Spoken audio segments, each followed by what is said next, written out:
primeiro, se existe a parte mediúnica em outras coisas também, que seja música, Sim. que seja um trabalho desse, Sim. que seja assim. E também, outra parte quero que você discorra bastante sobre esse assunto, por isso eu estou deixando ele completo. Mas em outra parte do livro aqui, ele fala que, ultimamente, o mentor aqui, o Nolando, né? Ele fala que, assim, ultimamente há um esforço da espiritualidade para fazer chegar até as pessoas por meios não religiosos, não ortodoxos. Verdades Exatamente. Verdades da realidade extrafísica. Perfeito. Aí ele fala até pro próprio Yuri, né, que é quem está psicografando. A tua alma vibra com a hipótese de ser convidada por uma carta entregue por uma coruja para estudar uma escola de magia como a do Harry Potter, né? Então, assim, eu acho muito fascinante isso, que, assim, será que muitos desses que fazem, por exemplo, Star Trek, que fazem Star Wars, que fazem Harry Potter, Senhor dos Anéis, o quanto de inspiração extrafísica tem nessas obras? Vamos lá, porque a pergunta é complexa. Ela envolve... por isso que eu quero que... Tá. A gente tem que separar o que é mediúnico e o que é anímico, entre as capacidades humanas, tá? E outra coisa, o livro dele, como está muito calcado na sabedoria celta, que eu também admiro, gosto bastante, os celtas, por tradição, acreditavam em vida após a morte e reencarnação. Tá. E acreditavam que era possível contato com eles. Então, a parte mediúnica era muito forte entre os celtas. Só que, é claro, eram os celtas, isso é antes do cristianismo.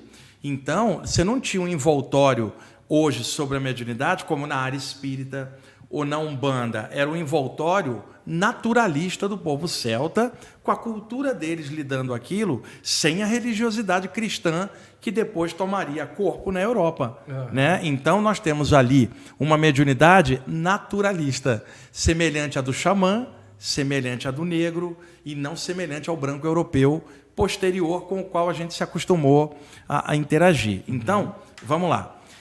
Nós temos um conjunto de potenciais que nós podemos exercer e desenvolver. Isso em latim é chamado ânima ou ânimos, a alma. Daí você fala potencial anímico. Nós temos o potencial de pensar, de sentir. Isso não é mediúnico, isso é nosso. Mediunidade é diferente, vem da palavra medium, do latim intermediário. Então veja, tem um ser invisível. Ele projeta um fluxo mental e eu começo a escrever, pintar ou falar sobre o fluxo dele, tomando o controle sobre mim. Não sou eu, é ele através de mim. Médium. Se eu escrevo, pinto ou faço algo por mim mesmo, isso é anímico. Porque você é um espírito encarnado, também tem potencial. Então existe o potencial humano solo e o potencial com banda, né? Que seria a mediunidade. Então, o conjunto de fenômenos anímicos pode ser feito sem influência espiritual, é sua. Como pensar, sentir, livre-arbítrio para escolher o que quer fazer. Você pode pintar algo por sua própria capacidade, escrever uma carta por você, fazer uma escultura por você, fazer um gesto por você. E você pode aplicar energia em alguém se você quiser. Isto tudo é anímico, não é mediúnico. Tá. Por outro lado, fenômeno mediúnico só acontece se tiver uma inteligência extrafísica interagindo sobre você. Se a inteligência não tiver, não rola aquilo. Então, um ser vem e através de mim ele pinta. Se ele não tiver, a pintura não rola. Agora, se eu for um pintor, a pintura rola, anímica independente dele. Então você tem o anímico e você tem o mediúnico, o conjunto de potenciais anímicos, clarividência, saídas do corpo e os chakras. Tudo isso depende de você, é potencial seu.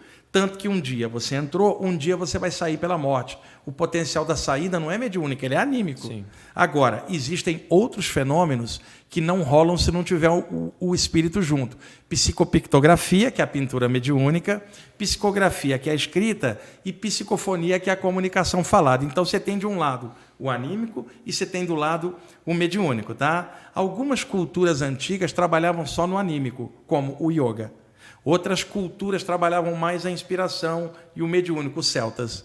Então, ao longo da história hoje, a gente olhando de conjunto, o que acontece? Você percebe que o ser humano tem um conjunto de potenciais ele mesmo e tem um conjunto de abertura em que ele pode ser influenciado por outra presença. Então, nós somos um mix, meio anímico, meio mediúnico, dependendo do momento. Então, você pode pintar algo, elaborar algo pela sua criatividade. Você é uma centelha divina, um pedacinho de Deus. Você pode criar, tá? E fazer algo. Como pode acontecer de você estando criando, um outro ser ligado a você vem, te joga um fluxo que você não percebe, isso aumenta a tua aura e você capta mais inspiração e essa pintura vai ficar mais bonita ainda. E qual é o interesse daquele ser? Materializar na Terra a arte, porque a arte ajuda a evolução do ser humano. Que legal. Então você teria a arte anímica e você teria a arte inspirada de fora, que seria mediúnica. E você teria o mix dos dois. Agora veja, quantas vezes alguém achou que estava fazendo algo ela mesma e era mediúnico? E ela não percebeu. E quantas vezes ela achou que era algo mediúnico e era ela? Então, o ser humano, na base, ele não é nem só anímico, nem só mediúnico. Ele é anímico-mediúnico. Tá. O problema é que todo mundo achava que mediunidade era incorporação. Mas a mediunidade é qualquer situação que você é intermediário de um ser de lá para cá. Então, eu estou aqui, encontro ele, e aquele ser lá me joga uma intuição que eu não estou vendo. Vem como uma ideia, eu falo algo legal para ele. Eu estou sendo intermediário, mas eu não sei disso. E isto também é mediunidade. O próprio Kardec separa isso, né? Com a parte tem o médium mecânico, semimecânico, né? É que todo mundo, quando fala de mediunidade, imagina o fenômeno mais mecânico. Sim. Agora, a mediunidade tem muitas nuances, intuitiva, inspirativa, que você sequer vê. E onde é que aparece mais isso? Na arte. Quando eu falo arte como um todo, música, escultura, pintura, poesia, escrita, tudo isso é arte. Pode ser criada pelo ser humano, pode ser influenciada de fora, mas no conjunto é uma mescla e não tem como você criar algo que o universo já não tenha criado em algum lugar antes. A raça humana é nova no universo, cara. Temos o que aí? 5 bilhões de anos? O nosso planeta, 10, 15, sei lá. A raça humana é nova aqui. Sim. O planeta também é novo. Quando a gente surgiu, outras raças já estavam evoluindo. Então, fica difícil você falar que você criou algo novo. Agora, você cria por você, porque você tem criatividade. O que eu estou querendo dizer é que no universo onde tem uma consciência maior, não tem como você inventar algo que Deus já não sabe. E é nesse sentido. Agora, a criatividade existe. Mas na arte, cara, é onde ocorrem as maiores inspirações espirituais. Se torna um pouco mediúnica, porque vem de lá para cá, só que a pessoa aqui não sabe disso. E ela não frequenta lugar nenhum, porque a mediunidade não pertence a doutrina nenhuma, ela é a capacidade humana. E as áreas onde mais acontece isso, as áreas voltadas para a arte em qualquer nível. Alguém jura que fez aquilo sozinho e, no entanto, tinha uma influência que ela nunca percebeu. Não significando que sozinha ela não possa fazer. É que com a influência enriquece mais essa capacidade.